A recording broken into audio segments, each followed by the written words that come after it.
ស្ដីបងប្អូនទាំងអស់គ្នាហើយនេះគឺជារបៀបនៃការធ្វើ voice បាទសរសៃលឿងដែលបងប្អូនឃើញនៅលើនំខេកផងខ្ញុំនឹង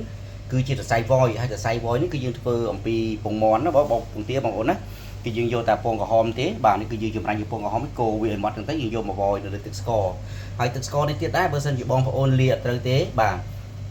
ទឹកស្ករច្រើនឬទឹកតិចឬក៏ទឹកតិចទឹកស្ករច្រើនហើយភ្លើងអត់ត្រូវទេសរសៃ voice ផងយើងប្រកាសជាដាច់ហើយនឹងរួញហើយប៉ុន្តែនេះដោយសារតែយើងប៉ាន់ស្មានសរសៃទឹកស្ករនឹងទឹកអញ្ចឹងត្រូវគ្នាហើយមានរសជាតិមិនសូវជាផ្អែមខ្លាំងហើយក៏មិនសាបពីដែរអញ្ចឹងដល់ពេលយើងយកមក voice ទៅសរសៃ voice របស់យើងគឺស្អាតគឺវាត្រង់ស្មើបងប្អូនអញ្ចឹងទៅដល់ពេលយើងយកមកធ្វើនំនេះគឺរៀបបិទនំអត់អីទៅវាឃើញស្អាតវាឃើញស្មើវាឃើញត្រង់ល្អបាទជាក់ស្ដែងបងប្អូនឃើញហ្នឹងនេះបាទសរសៃដែលយើងលើកមកគឺត្រង់ស្អាតមែនតើបាទហើយបាទអញ្ចឹងគឺអត់មានសារជាតិគីមីអីទេបងប្អូនណាអត់មានជាតិម្សៅជាតិអីទេគឺយើងមានតែពងមាន់ពណ៌ក្រហមពងទាពណ៌ក្រហមដែលរសជាតិពណ៌ក្រហមហ្នឹងគឺយើងយកមកកូរមករោយនៅលើទឹកស្ករបងប្អូនណាបាទវានឹងចេញរសជាតិហ្នឹងបាទគឺរសជាតិគឺមិនសូវជាផ្អែមខ្លាំងហើយក៏មិនសាបដែរល្មមញ៉ាំបងប្អូនណាអញ្ចឹងរបៀបធ្វើគឺប៉ុណ្្នឹងឯងបងប្អូននេះបាទគឺយើងធ្វើអញ្ចឹងឯងរោយចុះវ៉យចុះរោយឡើងរោយចុះរោយឡើងទៅ